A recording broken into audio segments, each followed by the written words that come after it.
साथियों नमस्कार।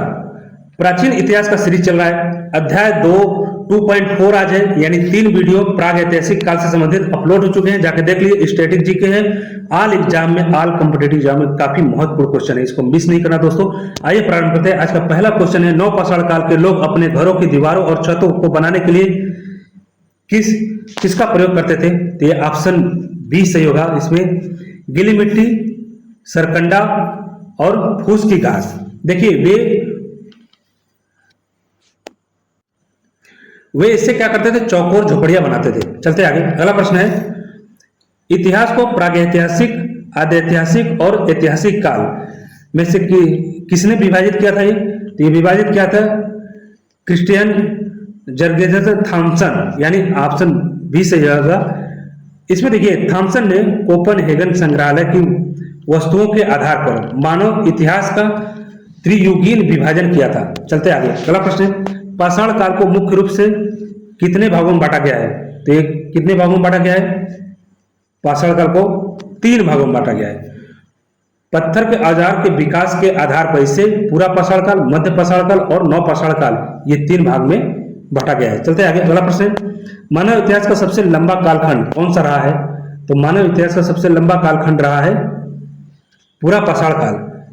देखिए, मानव अपने अस्तित्व का लगभग कितना 99% समय इसी अत्यधिक प्राचीन कालखंड में बिताया है। चलते आगे। प्री हिस्टोरिका इंडिया नामक प्रसिद्ध पुस्तक के लेखक कौन है? तो ये प्रसिद्ध पुस्तक, इसके लेखक है स्टुअर्ट पिगाट। देखिए, ब्रिटिश पुरातत्वविद स्टुअर्ट पिगाट ने भारत के प्रागैतिहासिक काल का ये महत्वपूर्ण शोध ग्रंथ लिखा है। चलते आगे। अगला प्रश्न है, मानव द्वारा खोजी गई और प्रयोग में की गई पहली धातु कौन सी है? तो पहली धातु है ये तांबा है। आगे चलते हैं। अगला प्रश्न है, मानव द्वारा खोजी गई और प्रयोग में की गई, हाँ ये क्वेश्चन रिपीट हो रहा है, ये तांबा ही होगा इसका। चलते आगे। अगला प्रश्न है, मनुष्य में सबसे पहले किस जानवर को पालतू बनाया था? तो कुत्ता को बनाया था। आगे चलते हैं। अगला प्रश्न है, आग का आविष्कार मानव ने किस काल में किया? तो आग का आविष्कार मानव ने पूरा पाषाण काल में किया था। देखिए, पत्थर के आपसी घर्षण से आग पैदा करने की खोज पूरा पाषाण काल में आदिमानव ने किया था। चलते आगे। अगला प्रश्न है, पहिए का आविष्कार किसने किया था? पहिए का आविष्कार किस काल में किया गया था? तो पहिए का आविष्कार किया गया था नव पाषाण काल में। देखिए, पहिए का आविष्कार से चाक पर मिट्टी के बर्तन बनाने और परिवहन की सुविधा उपलब्ध हो सकी। चलते आगे। अगला प्रश्न है, तो अगला प्रश्न देते हैं, क्वार्टजाइट पत्थर का सर्वाधिक उपयोग किस काल के मानव ने किया है? तो यह है ऑप्शन ए, यानी पूरा पाषाण काल के लोग। देखिए, पूरा पाषाण काल के लोग जो है भारी औजार इसी कठोर पत्थर से बनाते थे, इसलिए वे तब के मानव क्वार्टराइट मैन भी इनको कहा जाता था इस वजह से। चलते आगे। अगला प्रश्न है, प्राग ऐतिहासिक काल के बर्तनों यानी मृत भांडों को किस रंग का सबसे ज्यादा उपयोग किया गया? तो यह गेरुआ लाल रंग का। चलते आगे।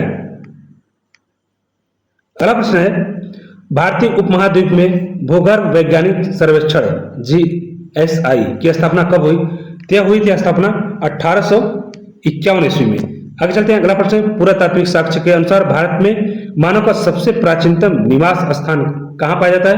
तो पाया जाता है नर्मदा घाटी में, यानी ऑप्शन सी सही होगा। देखिए, मध्य प्रदेश के नर्मदा नदी के किनारे सबसे प्राचीन जीवाश्म और पाषाणकालीन बस्तियां पाई जाती हैं। चलते आगे। अगला प्रश्न है, पाषाण काल का वह कौन सा चरण है जिसे खाद्य संग्राहक युग कहा जाता है? तो यह है पूरा पाषाण काल। आगे चलते हैं। अगला प्रश्न है, भारतीय पुरातत्व सर्वेक्षण ASI के प्रथम महानिदेशक कौन थे? तो यह है अलेक्जेंडर कनिंघम, यानी ऑप्शन ए सही होगा। चलते आगे। अगला प्रश्न है, होमो सेपियंस आधुनिक बुद्धिमान मानव का उदय किस काल के अंत में माना जाता है? तो यह माना जाता है उच्च पूरा पाषाण काल के अंत में। चलते आगे। अगला प्रश्न है, प्राग ऐतिहासिक स्थलों से प्राप्त हस्तकुठार का मुख्य कार्य क्या होता था? तो मांस काटना और शिकार करना था इसका।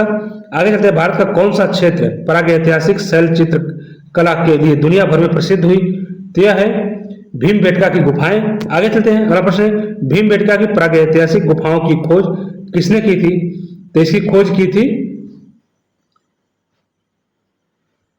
ऑप्शन बी सही होगा, डॉक्टर विष्णु श्रीधर वाकड़कर, सॉरी फिर से डॉक्टर विष्णु श्रीधर वाडकर। चलते आगे, अगला प्रश्न है, भीमबेटका मध्य प्रदेश के किस जिले में स्थित है?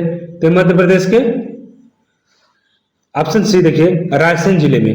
आगे चलते हैं, अगला प्रश्न है, भारत में मानव खोपड़ी का सबसे पहला जीवाश्म कहाँ मिला है? तो ये मिला है हथनौरा मध्य प्रदेश से। देखिए पुरातात्विक अरुण सोलकिया ने 1982 ईस्वी में हथनौरा नर्मदा घाटी में है ये अत्यधिक प्राचीन मानव खोपड़ी का जीवाश्म खोजा है। चलते आगे, अगला प्रश्न है, सोहन नदी घाटी संस्कृति का संबंध पूरा पाषाण काल के किस चरण से है? तो किस चरण से है ये? निम्न पूरा पाषाण काल से है। चलते आगे, अगला प्रश्न है, खत्म। तो साथियों आज के लिए बस इतना ही, मिलते हैं नेक्स्ट वीडियो में। आप लोग स्टैटिक जीके, करंट अफेयर्स और जितनी भी वैकेंसी आती है गवर्नमेंट वैकेंसी, उससे संबंधित जानकारी इस चैनल पर मिलता है। तो आप लोग ज्यादा चैनल को सब्सक्राइब करिए, लोगों तक पहुंचाइए। थैंक यू फॉर वॉचिंग, मिलते हैं नेक्स्ट वीडियो में।